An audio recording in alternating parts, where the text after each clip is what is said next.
Hey, what's up guys? So in this video, we will see how to set up alarm clock on any Oppo phone. Now to do that, first of all, just open the clock app, then tap on alarm at the bottom left of the screen. To create a new alarm, just tap on the plus icon, and from here, just set the time for your alarm.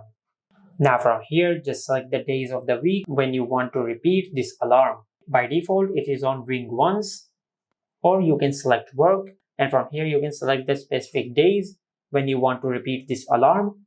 You can set a custom work schedule from here, just like that. And also you can select custom, and from here you can select the days of the week from here.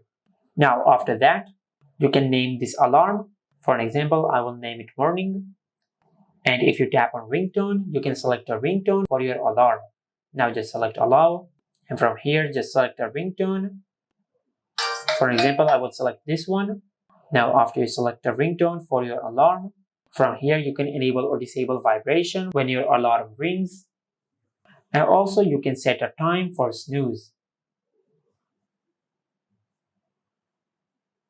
Just like that. Now once you set your alarm, then tap on done to save. And this is how you can set up an alarm clock on any Oppo phone. Make sure to like, comment and subscribe. Thank you for watching.